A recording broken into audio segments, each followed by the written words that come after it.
गलतियों के नाम पौलुस रसूल का खत बाब 2।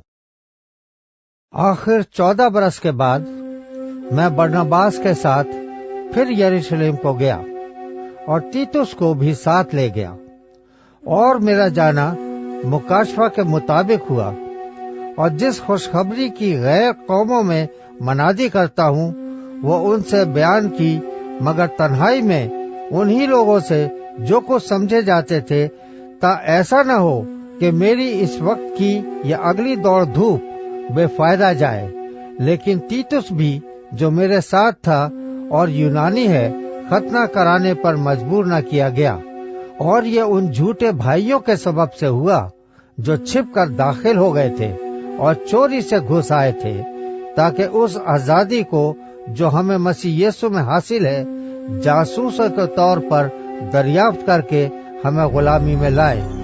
उनके ताबे रहना हमने घड़ी भर भी मंजूर न किया, ताकि खुशखबरी की सच्चाई तुम में कायम रहे। और जो लोग कुछ समझे जाते थे, ख्वाह वो कैसे ही थे, मुझे इससे कुछ वास्ता नहीं। खुदा किसी आदमी का तरफदार नहीं।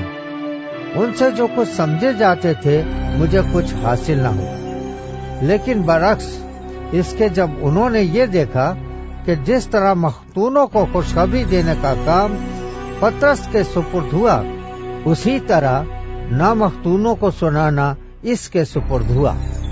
क्योंकि जिसने मख्तूनों की रसालत के लिए पतरस में असर पैदा किया, उसी ने गैर कौमों के लिए मुझ में भी असर पैदा किया। और जब उन्होंने उस तौफीक को मालूम किया जो मुझे मिली थी, तो याकूब और कैफा और यूहन्ना ने, जो कलीसिया के रुकन समझे जाते थे, मुझे और बरनबास को देना हाथ देकर शरीक कर लिया, ताकि हम गैर कौमों के पास जाएं और वो मख्तूनों के पास।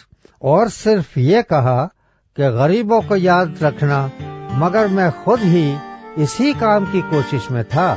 लेकिन जब कैफा अंताकिया में आया तो मैंने रूबरू होकर उसकी मुखालफत की, क्योंकि वो मलामत के लायक था।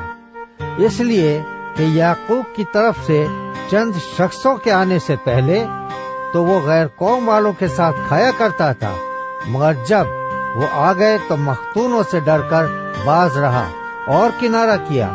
और बाकी यहूदियों ने भी उसके साथ होकर रियाकारी की, यहाँ तक कि बरनबास भी उनके साथ रियाकारी में पड़ गया। जब मैंने देखा कि वो खुशखबरी की सच्चाई के मुआफिक सीधी चाल नहीं चलते, तो मैंने सबके सामने कैफा से कहा कि जब तू बावजूद यहूदी होने के गैर कौमों की तरह जिंदगी गुजारता है, ना कि यहूदियों की तरह, तो गैर कौमों को यहूदियों की तरह चलने पर क्यों मजबूर करता है? वो हम पैदाइश से यहूदी हैं और गुनहगार गैर कौमों में से नहीं। तो भी ये जानकर कि आदमी शरीयत के अमाल से नहीं, बल्कि सिर्फ यीशु मसीह पर ईमान लाने से रास्तबाज ठहरता है, खुद भी मसीह यीशु पर ईमान लाए, ताकि हम मसीह पर ईमान लाने से रास्तबाज ठहरें, न कि शरीयत के अमाल से। क्योंकि शरीयत के अमाल से कोई बशर रास्तबाज न ठहरेगा। और हम जो मसीह में रास्तबाज ठहरना चाहते हैं, अगर खुद ही गुनहगार निकलें, तो क्या मसीह गुनाह का बाइस है? हरगिज नहीं। क्योंकि जो कुछ मैंने ढा दिया, अगर उसे फिर बनाऊं तो अपने आप को कसूरवार ठहराता हूँ। चुनांचे मैं शरीयत ही के वसीले से शरीयत के एतबार से मर गया, ताकि खुदा के एतबार से जिंदा हो जाऊं। मैं मसीह के साथ मसलूब हुआ हूँ, और अब मैं जिंदा न रहा, बल्कि मसीह मुझ में जिंदा है।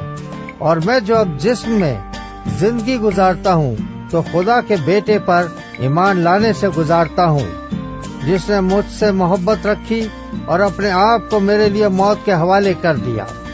मैं खुदा के फजल को बेकार नहीं करता, क्योंकि रास्तबाजी अगर शरीयत के वसीले से मिलती, तो मसीह का मरना अबस होता।